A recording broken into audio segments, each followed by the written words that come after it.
Mirad cuán bueno y cuán delicioso es habitar los hermanos juntos en armonía. Salmo 133, 1. La primera iglesia bautista de Santiago les da la bienvenida. Que el Señor les bendiga. Doy gracias a Dios porque nos permite a través de este espacio seguir compartiendo. Preparemos nuestros corazones y nuestra mente para escuchar lo que Dios quiere decirnos a través de su palabra. Espero que sea de mucha bendición. Saludos y sigan cuidándose.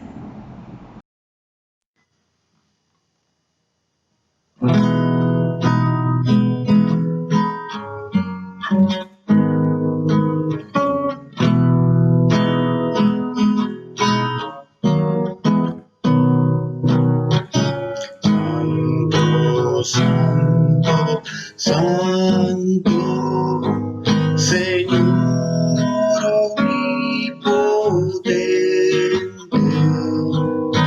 siempre el labio mío flores te dará.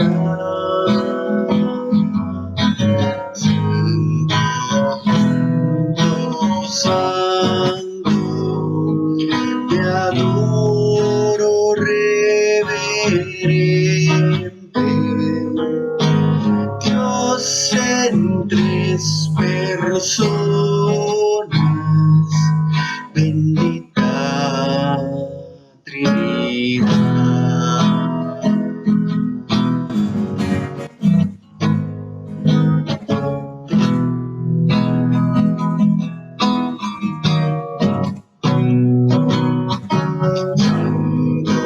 Santo, santo, innumerable santos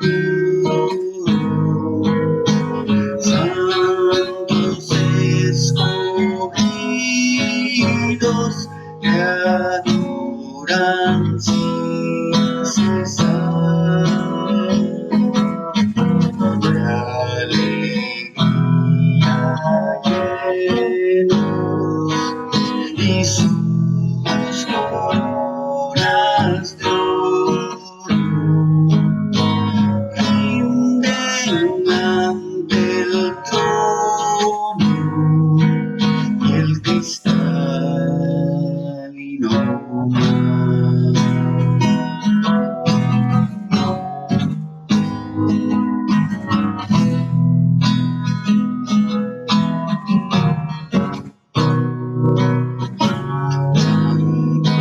Santo, santo, la gloria de tu nombre,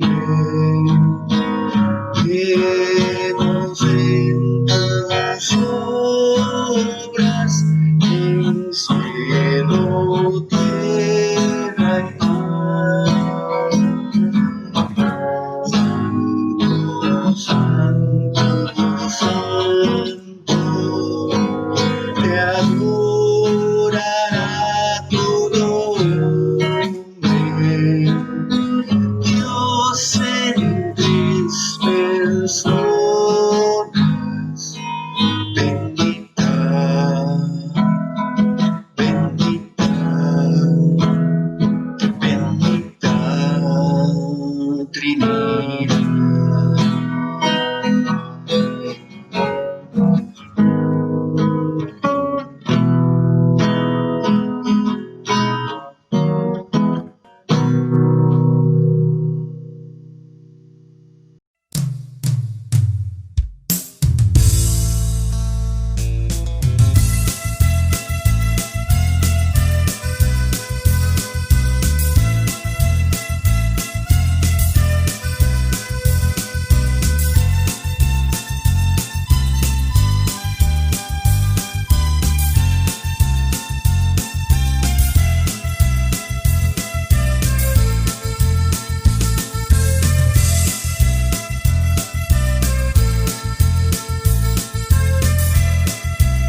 Hola, les habla Enrique Chi y en nombre de la Primera Iglesia Bautista de Santiago quiero darles una muy cordial bienvenida a todos ustedes, hermanos en Cristo y amigos que nos están viendo en esta oportunidad. Estamos muy contentos de poder llegar a sus hogares y quiero compartirles algunos anuncios de cosas que están sucediendo en nuestra iglesia y en nuestro ministerio. En primer lugar, quiero recordarles, la mayoría de ustedes ya sabe estas cosas, pero quiero recordarles de nuestros servicios semanales que estamos teniendo por la vía virtual. Y para ello aquí tengo una lista. Tenemos el servicio de adoración, domingo a las 7 de la noche, por YouTube, el tiempo también para niños, los domingos a las 5:30 de la tarde, por nuestro canal de YouTube. Durante la semana tenemos nuestra reunión de oración los miércoles a las 7:30 de la noche, y esa la hacemos por Google Meet, que nos permite interactuar unos con otros. También tenemos el estudio bíblico para varones, hombres de verdad, que se llama así, los jueves a las 8:30 de la noche, también por Google Meet. Y la reunión de jóvenes los sábados a las 3:30 de la tarde por la plataforma de Google Meet. Y esas son las oportunidades que tenemos de reunirnos cada semana, de interactuar unos con otros y de vernos en este tiempo tan irregular. Hay que mencionar que estamos todavía levantando nuestras ofrendas y tenemos 3 opciones para que usted pueda entregar sus diezmos y ofrendas. La primera es que usted haga el depósito directamente en nuestra cuenta de Banco General, una cuenta de ahorros a nombre de la Primera Iglesia Bautista de Santiago, y ahí está el número en pantalla. Puede hacerlo ya sea yendo al banco en persona o por banca en línea. La segunda opción es entregar sus diezmos y ofrendas en la casa pastoral en persona. Se le dará un recibo y se le hará llegar pues a nuestra hermana tesorera su aporte.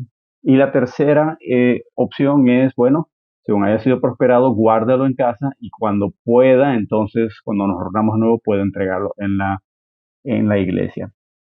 Finalmente, un par de cosas más. Todavía estamos necesitando ayuda con el programa de niños para la producción. Si hay personas que tienen tiempo y habilidad, ya sea con conocimientos de edición de audio y video, o personas que puedan manejar redes sociales, podríamos ayudar. Este programa de niños está alcanzando mucho más allá de lo que imaginábamos y se está agrandando el alcance y el trabajo también se agranda. Entonces, si usted puede ayudar, si usted cree que puede ayudar ya sea en edición de audio o video o en manejar redes sociales, escriban el número de WhatsApp del programa de niños, que es el 6309-9398. Escriba un mensaje allí y diga, sí, yo quiero ayudar con eso, yo puedo ayudar o puedo aprender. Estamos dispuestos a también ayudar, a entrenarte para que nos ayudes. Finalmente, ¿cómo nos encuentras en redes sociales? Pues en Facebook y en YouTube aparecemos como la Primera Iglesia Bautista de Santiago, Panamá, y en Instagram como Iglesia Bautista de Santiago, IBSTGO. Así que así nos encuentra. Con esto pues damos por terminado este momento. Que Dios los bendiga ricamente.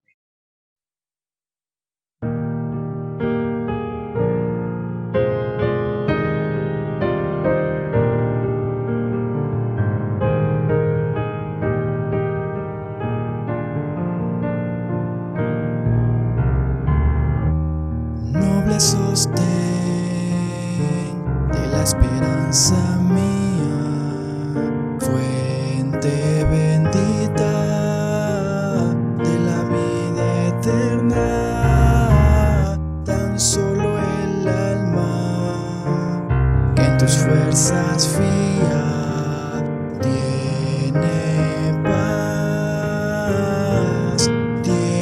paz, mi sostén.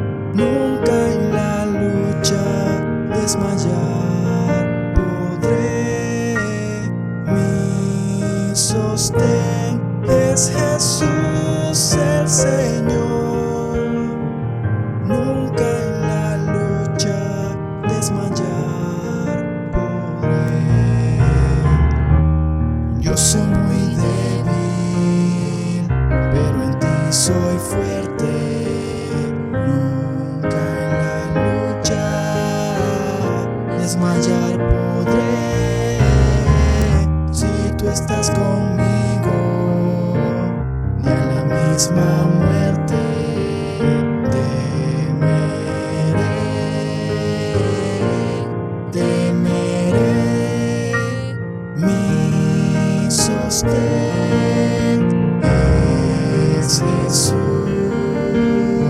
Nunca en la lucha desmayar podré. Mi sostén es Jesús el Señor. Nunca en la lucha desmayar podré. Dura es la lucha, difícil la tarea, mas tú me dotas de tu gran poder. Mi espíritu renuevas con la idea nueva de vencer.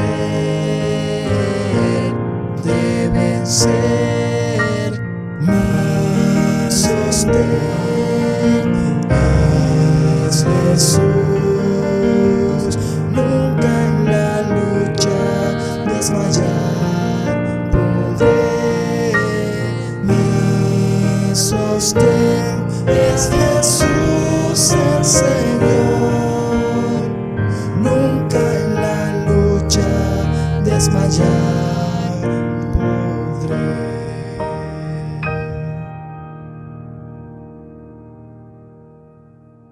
Señor les bendiga a todos. Estamos otra vez contentos de que nos estén acompañando. Les invito a que me acompañen en un momento de oración. Padre Celestial, en este momento nos acercamos a ti, dándote gracias porque tú eres bueno con nosotros todos los días, Señor.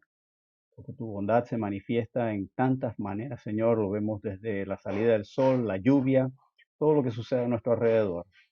Y ahora, Padre, nos acercamos a ti, no solo dándote gracias, sino alabándote porque tú eres fiel, porque tú eres bueno, porque tu grandeza permanece para siempre, Señor, alrededor nuestro. Tu presencia siempre nos acompaña y tu palabra siempre nos guía.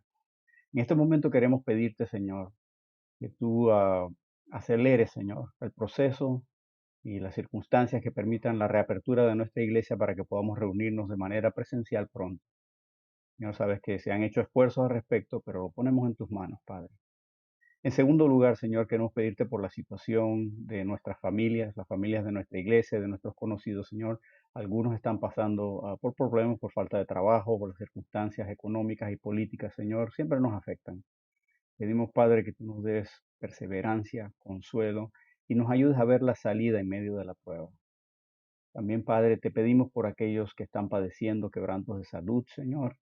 Padre, en esta situación eso es complicado, Señor. Si uno tiene una enfermedad, pues ir al hospital es complicado. Una cirugía es un asunto complicado. Cualquier procedimiento que requiera ir al hospital, Señor, es complicado. Pedimos por aquellas personas que conocemos que están padeciendo en este momento, que tú las consueles, las fortalezcas y también, Señor, pedimos encarecidamente que las sanes, Señor, según sea tu voluntad. Incluso pedimos por aquellos que conocemos, Señor, que han caído o se han contagiado, Padre, de este virus. Padre, pedimos que pues, los casos no sean graves, que haya una recuperación pronta. Y Padre, que tú les restablezcas y detengas los contagios también. En ese sentido, también pedimos por guía para las autoridades de nuestro país. Guíale, Señor, al mejor curso, a las mejores acciones que permitan restablecer, Señor, una vida más normal en nuestro país y también en nuestra región y en el mundo entero. Por todo esto, Padre, pedimos, lo ponemos delante de ti en el nombre de Jesús, tu Hijo amado. Amén. El Señor me los bendiga. Continúen disfrutando de nuestro servicio. Llevó Él nuestras enfermedades y sufrió nuestros dolores. Isaías 53:4. Con pena amarga fui a Jesús, mostréle mi dolor. Perdido, errante, vi su luz, bendíjome en su amor. En la cruz do primero vi la luz, y las manchas de mi alma yo lavé. Fue allí por fe, vi a Jesús y siempre feliz con él seré. Sobre una cruz mi buen Señor su sangre derramó. Por este pobre pecador a quien así salvó. En la cruz, do primero vi la luz y las manchas de mi alma yo lavé. Fue allí por fe, vi a Jesús y siempre feliz con él seré. Venció la muerte con poder y al cielo se exaltó. Confiar en él es mi placer, morir no temo yo. En la cruz, do primero vi la luz y las manchas de mi alma yo lavé. Fue allí por fe, vi a Jesús y siempre feliz con él seré. Aunque se fue solo no estoy, mando al Consolador. Divino Espíritu que hoy me da perfecto amor. En la cruz, do primero vi la luz y las manchas de mi alma yo lavé. Fue allí por fe, vi a Jesús y siempre feliz con él seré. En la cruz, do primero vi la luz y las manchas de mi alma yo lavé. Fue allí por fe, vi a Jesús y siempre feliz por él seré. Fue allí por fe, vi a Jesús y siempre feliz con él seré.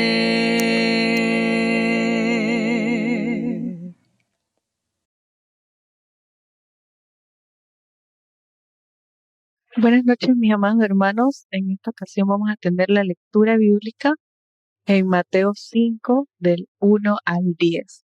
El Sermón del Monte, las bienaventuranzas.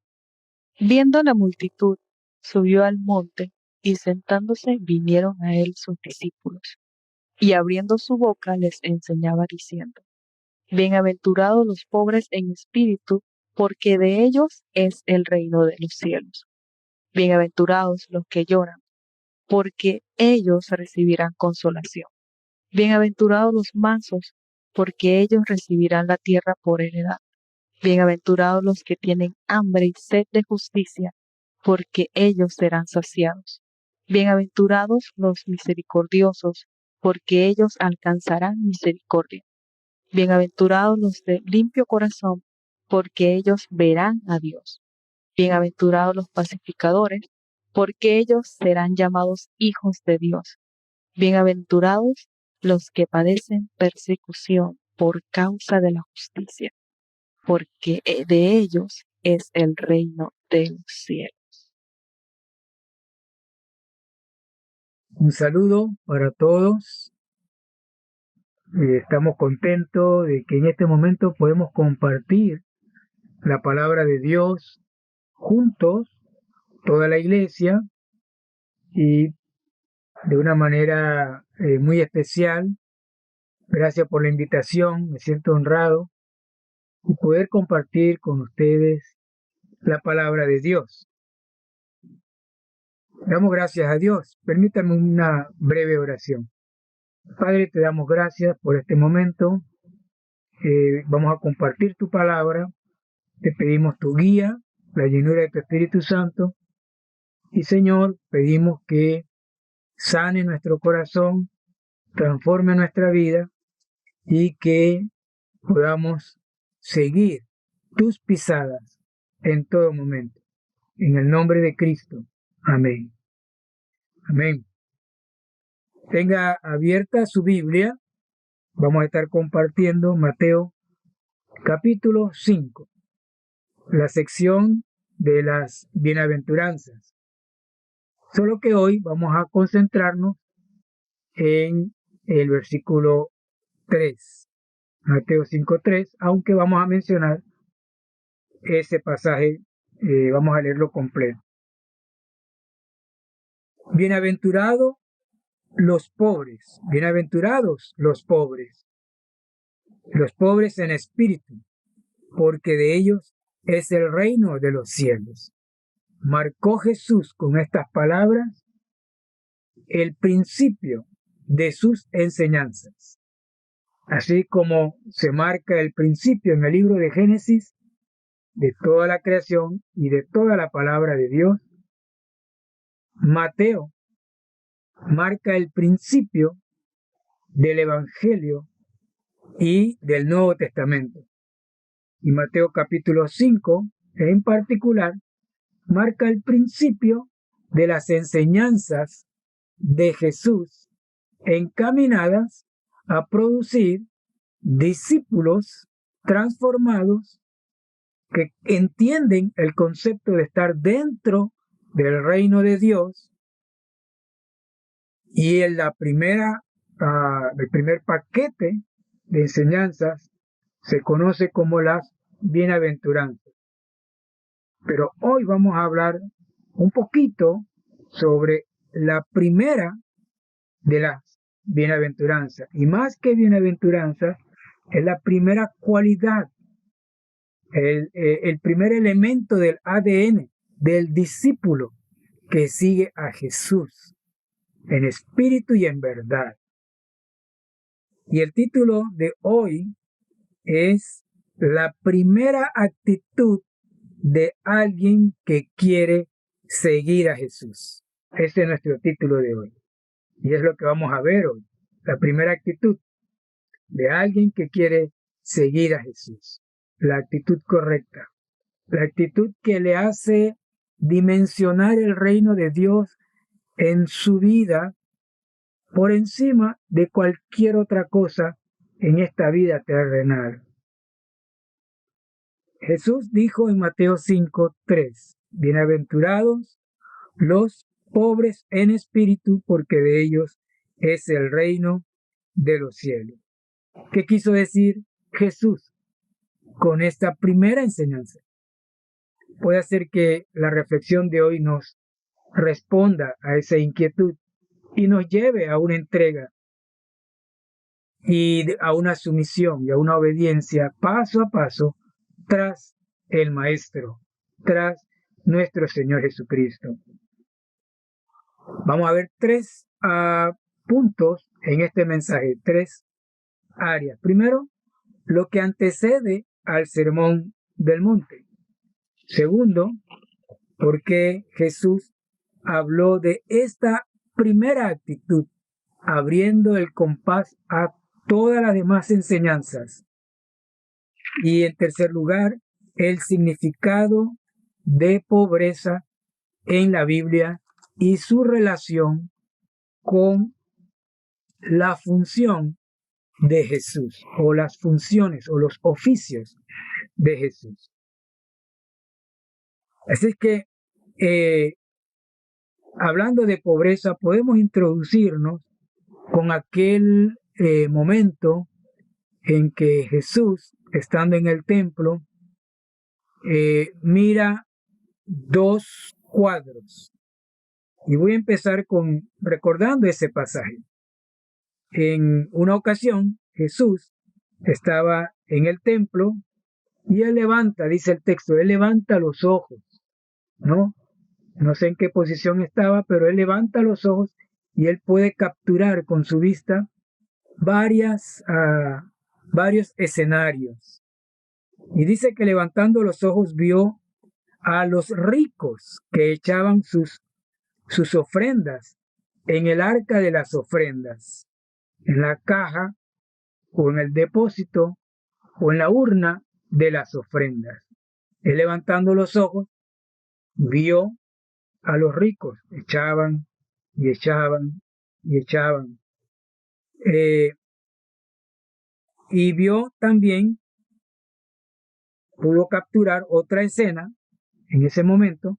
Dice que vio también a una viuda muy pobre que echaba allí 2 blancas. Para nosotros serían 2 centavitos de dólar, casi algo insignificante. Pero ella echaba allí 2 blancas. Entonces Jesús dijo a los que estaban por allí: en verdad os digo que esta viuda pobre echó más que todos. Y dice, porque todos aquellos echaron para las ofrendas de Dios de lo que les sobra, pero esta de su pobreza echó todo el sustento que tenía. Obviamente, aquí hay una comparación entre la pobre materialmente hablando y los ricos materialmente hablando.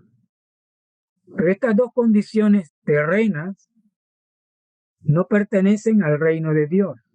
Hay otro principio que pertenece al reino de Dios, ya no de la tierra, sino de Dios, es decir, los valores eternos, los valores de relación personal con Dios, de amor a Cristo, de discípulo de Jesús. Y vamos a verlo en lo sucesivo, en estos minutos. Así que Jesús pone cuidado a esta viuda pobre que dio de su sustento, todo su sustento, y utiliza ese concepto de pobreza para mostrar una gran enseñanza, la primera señalada aquí por el Evangelio de Mateo. Veamos entonces, Mateo 5, 3 es la bienaventuranza, pero veamos todo el paquete completo. Voy a leer todo el pasaje. Por favor, lean conmigo ahí en su Biblia. Mateo 5 del 1 al 11. Viendo la multitud, subió al monte y sentándose, vinieron a él sus discípulos, y abriendo su boca, les enseñaba diciendo: bienaventurados los pobres en espíritu, porque de ellos es el reino de los cielos. Ese es el versículo 3. Versículo 4. Bienaventurados los que lloran, porque ellos recibirán consolación. Bienaventurados los mansos, porque ellos recibirán la tierra por heredad. Bienaventurados los que tienen hambre y sed de justicia, porque ellos serán saciados. Bienaventurados los misericordiosos, porque ellos alcanzarán misericordia. Bienaventurados los de limpio corazón, porque ellos verán a Dios. Bienaventurados los pacificadores, porque ellos serán llamados hijos de Dios. Bienaventurados los que padecen persecución por causa de la justicia, porque de ellos es el reino de los cielos. Versículo 11. Bienaventurados sois cuando por mi causa os vituperen y os persigan y digan toda clase de mal contra vosotros mintiendo. El primer punto para nuestra reflexión es algunos antecedentes al mensaje o al sermón del monte. ¿Qué hubo antes? Bueno, por lo menos nos podemos hacer 3 preguntas para este antecedente. ¿Qué había hecho Jesús antes? ¿Quién era su audiencia ahora? ¿Y por qué utilizó el término de pobre en espíritu?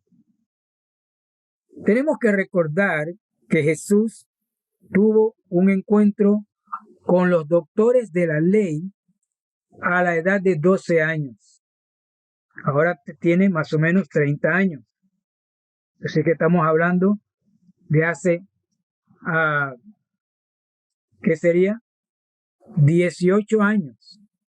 Jesús tuvo un encuentro en el templo o cerca del templo con los doctores de la ley, los sabios de la época, enseñadores de la ley, los escribas, los fariseos, pues los conocedores, los rabinos. Y en ese momento, Jesús, vamos a decirlo de esta manera, como joven, tiene un diálogo, preguntas y respuestas, y él capta cómo enseñan los rabinos.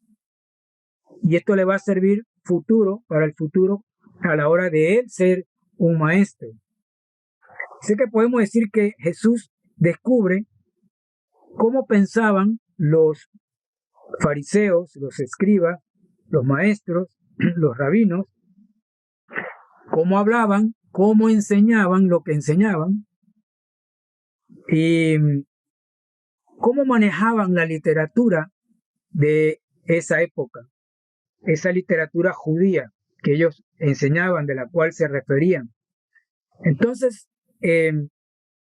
Jesús descubre, vamos a decirlo de esta manera, esa literatura en uso de aquel momento. Toda esa generación la había aprendido de esa manera.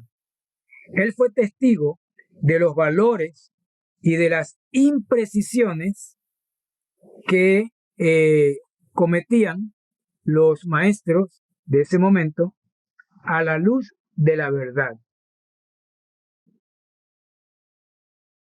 Así que podemos decir ahora, para nuestro entendimiento, que parte de esa literatura que más se usaba en la enseñanza hacia todo el pueblo judío era la Torá, la Mishnah, el Midrash y el Talmud. Voy a explicar un poquito. La Torá eran los 5 libros del Antiguo Testamento, los primeros 5 libros del Antiguo Testamento: Génesis, Éxodo, Levítico, Número y Deuteronomio, el Pentateuco. La Torá era una de las cosas que más se enseñaban, es decir, la ley de Moisés. Pero también tenían otros escritos: el Mishnah, colección de leyes morales y de enseñanzas prácticas, y cuyo origen, cómo se formó el Mishnah, era la tradición oral que se había escrito, esa tradición que se había pasado de padre de familia a hijos y de generación a generación por 200, 300 años, probablemente entre 200 años y 300 años, después de la destrucción del primer templo. Así que ahí está el Mishnah, que es la colección de leyes morales y enseñanzas de la tradición originada por la tradición oral. Otro colectivo de escritura, de literatura, era el Midrash, con D, Midrash, que son comentarios, son escritos de comentarios de las escrituras que hacían los rabinos. Son comentarios, no son escrituras, son comentarios de las escrituras. Y tenemos el Talmud, que era más extenso, que incluía tanto el Mishnah, pero también incluía otros comentarios alusivos a el Mishnah y los demás escritos. El Talmud era más extensivo. Esta colección del Talmud, lo curioso es que tiene pensamientos muy parecidos a las bienaventuranzas. Así que cuando Jesús comienza a hablar la aventuranza, él sabe como maestro que está llamando la atención. Jesús lo que hace también con estas bienaventuranzas es elevarlas a una posición de autoridad similar a la de los 10 mandamientos. Así el primer libro de la Biblia o el primer libro del Antiguo Testamento habla de 10 mandamientos, o la primera parte de Éxodo, Deuteronomio, la ley de Moisés. La primera parte de la Biblia habla de 10 mandamientos. La primera parte del Nuevo Testamento empieza las enseñanzas de Jesús con 8 bienaventuranzas. Podemos decir que son 8, algunos quieren señalar 9, pero está bien, no importa la cantidad. Creo que son 8 y están bien definidas allí. Podemos decir que son 8, y cada una inseparable de todas las demás. Así como si fallas en un mandamiento de Moisés de los 10, estás fallando a los 10. Así no se puede separar una bienaventuranza de las demás, porque es un bloque y apunta a la actitud la actitud que se origina en el corazón de un discípulo verdadero que sigue a Jesús. Las actitudes o la actitud correcta para seguir a Jesús. Vamos a verlo. Esta bienaventuranza nos hablan de 8 cosas o elementos de la identidad de un discípulo. Identifican a un discípulo verdadero que realmente ha entrado al reino de Dios. Pertenece a lo nuevo, no pertenece a lo viejo, pertenece a lo nuevo que trae Jesús. El Evangelio, nuevas noticias, las buenas nuevas del Evangelio de la verdad, del Evangelio de la paz, de lo cual anunció el Antiguo Testamento y en Jesús viene su cumplimiento. Así que vamos a ver los 8 elementos de la identidad del discípulo del reino de Dios. Voy a mencionarlo rápidamente. Son las 8 bienaventuranzas, pero dicho de otra manera, para que podamos capturarlo. Voy a mencionar la bienaventuranza y el elemento o el principio o las actitudes que están dentro del corazón de un discípulo. Entonces podemos decir que esta es la identidad. Vamos a identificar el perfil de un verdadero discípulo. ¿Qué ha ocurrido si este discípulo ha entrado al reino de Dios, ha nacido de nuevo? ¿Qué hay en él? Vamos a verlo. El discípulo es pobre en espíritu. Versículo 3. El discípulo sabe llorar. Versículo 4. El discípulo es equilibrado, controlado, disciplinado. Versículo 5. 4. El discípulo tiene hambre y sed de que se haga lo justo. Versículo 6. 5. El discípulo es misericordioso. Una cualidad, una característica de un discípulo de Jesús es que esa persona es misericordiosa. Versículo 7. En la lista nuestra, 6. Tiene un corazón limpio. El discípulo es alguien que tiene un corazón que limpio, no sucio, no medio. El discípulo es alguien que tiene un corazón limpio. Versículo 8. 7. El discípulo sabe vivir en paz y hacer la paz. Versículo 9. Y por último en la lista nuestra, 8, o bienaventuranza 8, el discípulo es perseguido, pero al mismo tiempo es bienaventurado. Versículo 10 y 11. Ya vimos entonces un poco de estos antecedentes, pero veamos un poquito más. Ya en el capítulo 5, leemos en el versículo 1, viendo la multitud, subió al monte y sentándose vinieron a él sus discípulos. Cambia un poco el ritmo de lectura o el movimiento de Jesús. Recordemos que el capítulo 1 y 2 habla de la identidad de Jesús, su nacimiento, la genealogía, la visita de los magos, la persecución cuando tenía 2 años, más o menos, que de niño. Y luego el capítulo 3 ya presenta a Jesús adulto en el bautismo. Capítulo 4 habla de la tentación en el desierto. enfrentándose a Satanás y demostrándole que él tiene autoridad sobre Satanás. Por eso Satanás huye. Y a la mitad del capítulo 4 se va cumpliendo una profecía. La profecía señalaba que él iba a iniciar su ministerio en tierra de Zabulón y de Neftalí, es decir, al norte, es decir, Nazaret, Galilea, Capernaum, al lado del lago de Genezaret, o ahí el lago de Galilea.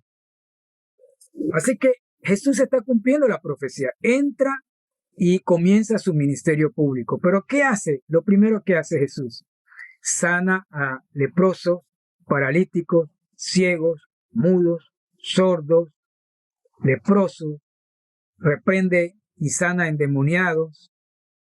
Entonces la gente, miles de gente está siendo sanada, miles de gente. Y miles de gente entonces están sorprendidos y la fama de Jesús se reparte por todo ese lugar, Galilea, Decápolis, Jerusalén, Judea, el desierto del Jordán. Jesús está produciendo un impacto a través de los milagros, las sanidades, reprendiendo demonios. Pero ya en el capítulo 5, la agenda agitada de Jesús se tranquiliza un poco y en el versículo 1 dice que sentándose vinieron a él los discípulos y abriendo su boca les enseñaba. ¿Qué significa? El maestro se sienta y ahora se detiene un poco la velocidad de su trabajo y como buen maestro hace, digamos, del área donde está un aula de clase, podríamos decir así, o un ambiente educativo, y él se sienta para enseñar. Y él espera, como buen maestro, que los alumnos, los que le escuchan, también se sienten y presten atención. Es lo que debemos hacer nosotros. Aprendemos como discípulos oyendo al maestro sentados, quietos, atentos a la palabra de Dios, no a la carrera, no a lo rápido, no de manera superficial. Él desea que aprendamos el camino con calma y buena letra. Así que bueno, esta es parte del antecedente y ahora todo está preparado para que ellos puedan entender lo que Jesús quiere decir. No solamente oír, sino entender los propósitos de Jesús. Ahora hay dos grupos, la multitud ahí congregada y los discípulos que están también allí. Jesús tiene un propósito para con la multitud a través de su enseñanza, pero principalmente su propósito de enseñanza, de transformación de vida, de capturar sus principios del reino, lo enfoca a los discípulos, a los que siguen a Jesús, a los que han entrado al reino de Dios y le siguen y le quieren seguir. Bien, ahora pasamos al segundo punto de nuestro mensaje. ¿Por qué Jesús habló de esta actitud, pobres en espíritu? Bueno, lo primero que podemos decir aquí es que, como es lo primero en la lista de las bienaventuranzas, entonces es la cualidad número 1 y principal para poder seguir a Jesús. Aprendemos también por contraste. Él habla aquí de pobres en espíritu, pero en su ministerio alguna vez contrastaba con los ricos de su entorno. Mateo capítulo 19, versículos 23 y 24 nos ayudan para entender un contraste aquí, que por medio de contraste él como maestro también impactaba en sus enseñanzas. Mateo 19, 23. Entonces Jesús dijo a sus discípulos: de cierto os digo, que difícilmente entrará un rico en el reino de los cielos. Otra vez os digo que es más fácil pasar un camello por el ojo de una aguja que entrar un rico en el reino de Dios. No es que sea imposible, porque para Dios dice, lo que es imposible para los hombres es posible para Dios, pero es más difícil que alguien que tiene los ojos y el corazón clavado en la riqueza de este mundo terrenal, los valores de este mundo. Es más difícil que deje en un sentido a un lado su importancia y le dé toda la importancia al maestro. No es imposible, pero él, Jesús, habla de pobres en espíritu. La palabra pobre en el diccionario se define necesitado que no tiene lo necesario para vivir. La palabra rico en el diccionario se define adinerado, hacendado o acaudalado. En buenas palabras, aquel que tiene demasiado, más allá de lo que en realidad necesita para vivir. Aquel no tiene nada para vivir, lo que necesita, este tiene demasiado. Otra cosa que podemos ver aquí, porque Jesús habló de esta actitud de pobre en espíritu, el seguidor, lo primero que debe tener en su corazón, siempre, todos los días de su vida, el seguidor de Cristo, el discípulo, debe reconocer que tiene necesidad de Dios. Debe reconocer que tiene necesidad de Dios. Su necesidad espiritual es tan grande como Dios mismo es grande. Nada puede llenar la verdadera necesidad del corazón, del alma, del espíritu de un ser humano. Solo Dios. Porque su necesidad es tan grande que solo Dios, el grande infinito Dios, puede llenar esa necesidad.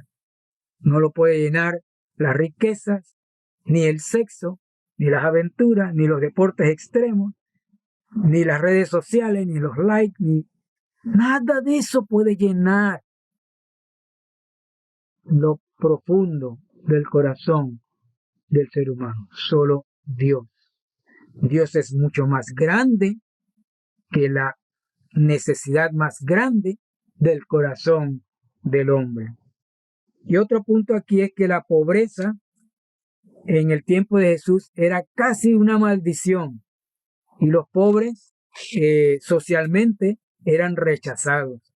De pronto era la mayoría, pero pues siempre los más acaudalados y posesionados hacen un rechazo, una diferencia. Y el mismo pobre, en un momento dado, se autorrechaza y se lamenta de su pobreza. Pero Jesús está diciendo, pobres, bienaventurados son cuando son pobres en espíritu.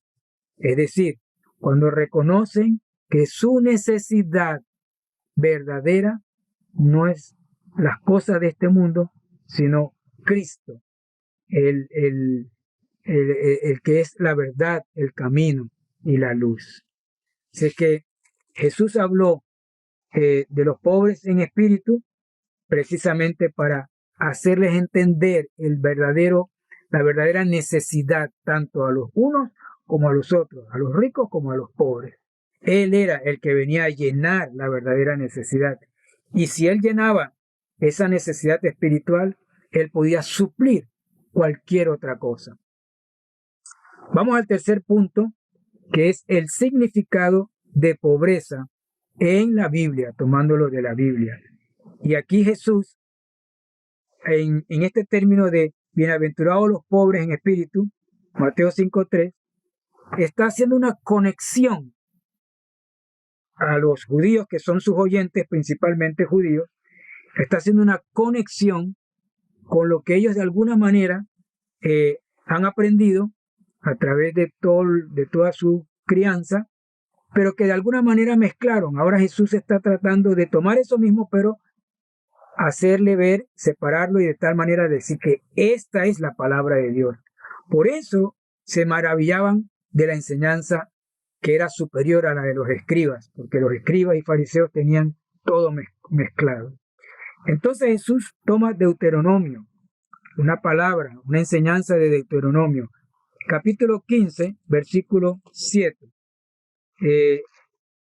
para darle el matiz correcto a la palabra pobreza. Deuteronomio representa la Torá ahí en lo que es el Pentateuco, lo que es la ley de Moisés. Y de ahí toma Jesús para esta enseñanza. Deuteronomio 15:7. Cuando haya en medio de ti, le dice a los judíos, a la nación de Israel, cuando haya en medio de ti menesteroso de alguno de tus hermanos en alguna de tus ciudades, en la tierra que Jehová tu Dios te da, no endurecerás tu corazón, ni cerrarás tu mano contra tu hermano pobre. Está hablando de la pobreza material, evidentemente. Pero está tomando este elemento para dar una lección nueva, espiritualmente hablando, más allá de la ley, sobre todo a los discípulos que se disponen a seguir sus pasos. Y el versículo 11 de este Deuteronomio 15, verso 11, leo: porque no faltarán menesterosos en medio de la tierra, por eso yo te mando diciendo, abrirás tu mano a tu hermano, al pobre y al menesteroso en tu tierra. Este versículo 11 de Deuteronomio 15 nos recuerda también las palabras que enseñó Jesús. Él lo dijo. En una ocasión dijo, porque siempre tendréis pobres con vosotros, pero a mí no siempre me tendréis. Agregó algo como autoridad, como palabra de Dios. Lo estoy leyendo en Mateo 26:11. Porque siempre tendréis pobres con vosotros, lo dijo Deuteronomio 15:11. Pero Jesús añade y dice, pero a mí no siempre me tendréis. Es decir, el enfoque no es ni la pobreza ni la riqueza. El enfoque es el Salvador, el Mesías, el Cristo, el Hijo de Dios, del Dios viviente, el Salvador del mundo. Camino, verdad y vida. Pero también, no solamente Jesús hizo referencia al Pentateuco, también hizo referencia a los libros de sabiduría. De la mitad, para nosotros, a la mitad del Antiguo Testamento. Proverbios 31:20, que también menciona el asunto de nuestra actitud hacia los pobres materiales de esta tierra. Proverbios 31:20, dentro del contexto de las virtudes de la mujer virtuosa, vale la redundancia. Y una de esas virtudes de esta mujer de Proverbios 31 está en el versículo 20. ¿Qué hace ella? ¿Qué ella tiene en su corazón? ¿Qué actitud tiene? Dice, alarga su mano al pobre y extiende sus manos al menesteroso. Esa es la virtud. Ella sí hace caso de lo que vimos en Deuteronomio. Ahora, es una comparación o es una figura de la mano de Jehová Dios, que dice que extendió su mano derecha para rescatar al hombre perdido. Ese es Jesús. Él, el rico Dios, espiritualmente hablando, extiende su mano con tal de darle al menesteroso corazón del ser humano en materia de lo espiritual. Y Él lo hizo. Él nos dio de su riqueza espiritual, como enseña Efesios. Así que aquí el punto es que Jesús está usando la pobreza para mostrarnos la grandeza de este concepto dentro del reino de Dios. Y luego Jesús pasa a los profetas.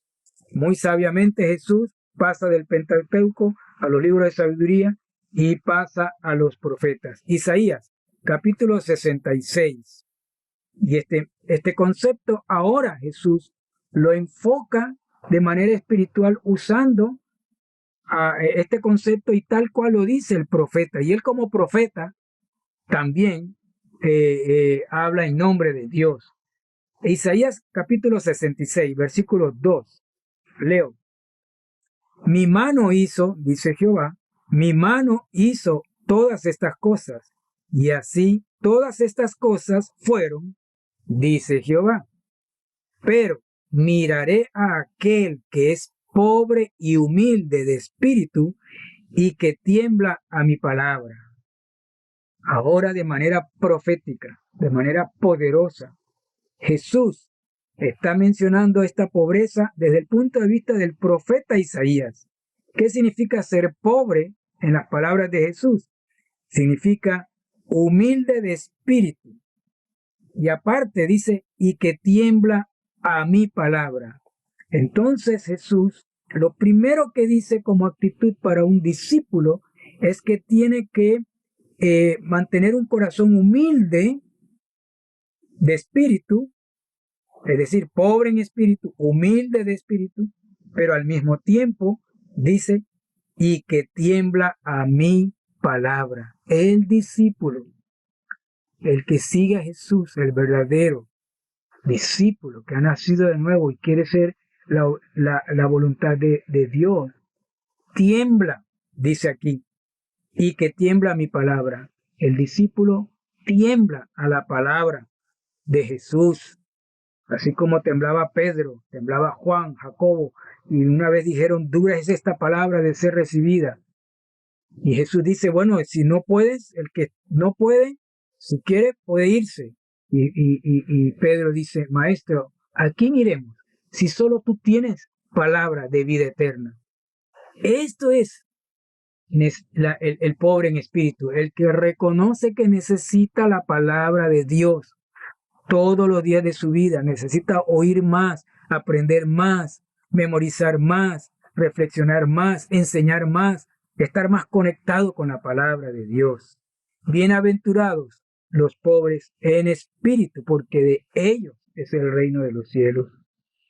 Así es que Jesús, con estas tres pasajes bíblicos, se puso como maestro y rey al nivel de la palabra de Dios, usando Deuteronomio. Jesús se colocó como rey a nivel del rey David y el rey Salomón, o sea, a nivel de los salmos y a nivel de proverbios. Él se puso como maestro, como digamos la ley de Moisés, se puso como rey en el caso de David y Salomón usando proverbios, y se colocó como profeta de Dios en su oficio de profeta al usar la profecía de Isaías. Así que podemos decir que Jesús en sus oficios, Él es el sacerdote, el maestro, Él es el rey, Él es el profeta de Dios. Y finalmente todas esas cualidades juntas en una sola persona lo hacen ser el Hijo de Dios, el Cristo, el anunciado, el ungido, el que vendría a salvar a la humanidad. Concluyamos nuestro mensaje por hoy en tres conclusiones. Una, debemos reconocer nuestra profunda necesidad de Dios. Nuestro pasaje de hoy, Mateo 5:3. Bienaventurados los pobres en espíritu, de ellos es el reino de los cielos. Debemos reconocer nuestra profunda necesidad de Dios todos los días. 2. Debemos aprender a temblar y a aplicar la palabra de Dios. Yo tiemblo cuando voy a la palabra de Dios. Hay gozo, pero al mismo tiempo hay temor, pero hay llenura, hay satisfacción, hay gozo, hay comida, hay manjar, pero al mismo tiempo tiemblo. Entonces aplico la palabra de Dios, atiendo a la palabra de Dios, como dice Isaías 66:2. Y tercero, debemos reconocer nuestra pobreza espiritual. Debemos sentarnos a escuchar la palabra de Dios todos los días y enriquecernos en la fe, enriquecernos en el espíritu. Y concluyo con Santiago, capítulo 2, versículo 5. Santiago, capítulo 2, versículo 5, que es una tremenda conclusión, porque finalmente la palabra de Dios debe alimentarnos de tal manera que la fe se mantenga viva y podamos nosotros agradar a Dios. Sin fe es imposible agradar a Dios. Santiago capítulo 2, versículo 5 dice: hermanos míos, amados, oíd, ¿no ha elegido Dios a los pobres de este mundo? Pero el Espíritu Santo agregó la siguiente frase: para que sean ricos en fe y herederos del reino que ha prometido a los que le aman, para que sean ricos en fe. Pobres en espíritu es recibir la palabra y Él nos va a enriquecer en la fe. Y esta es la primera cualidad que un discípulo lo podemos identificar como discípulo si tiene esta cualidad de oír la palabra, de atender la palabra, de reconocer su necesidad de la palabra, ir a la palabra cada día, leerla, estudiarla, memorizarla, meditarla, obedecerla y compartirla. Vamos a orar. Padre nuestro, en el nombre de Jesús, te damos gracias porque hoy es un gran día y tu palabra es una bendición. Y Señor, hoy entendemos que la primera cualidad característica de un discípulo es ser pobre en espíritu. Hemos entendido que es reconocer nuestra necesidad de Dios, que el único que puede llenar lo profundo de nuestra alma y nuestro ser es Dios y su palabra, que podamos temblar ante tu palabra, buscarla y compartirla. En el nombre de Cristo. Amén. Y por último, un llamado: si usted aún no conoce la palabra de Dios, no conoce a Cristo como Señor y Salvador, entregue su corazón al Señor Jesucristo. Puede decirle una oración conmigo para este propósito. Señor Jesús, yo te necesito. Quiero entrar al reino de Dios. Te abro mi corazón y te pido que entres a mi vida. Hoy te recibo como mi Señor y mi Salvador. Transfórmame, hazme el discípulo que tú quieres que yo sea. Gracias, Señor, por entrar a mi corazón, por perdonar mis pecados y darme la vida eterna. Amén. Amén. Te animo a que leas la palabra, busques a alguien de la iglesia que te pueda enseñar la escritura y seguro que seremos discípulos efectivos y fructíferos para Dios. Que Dios te bendiga.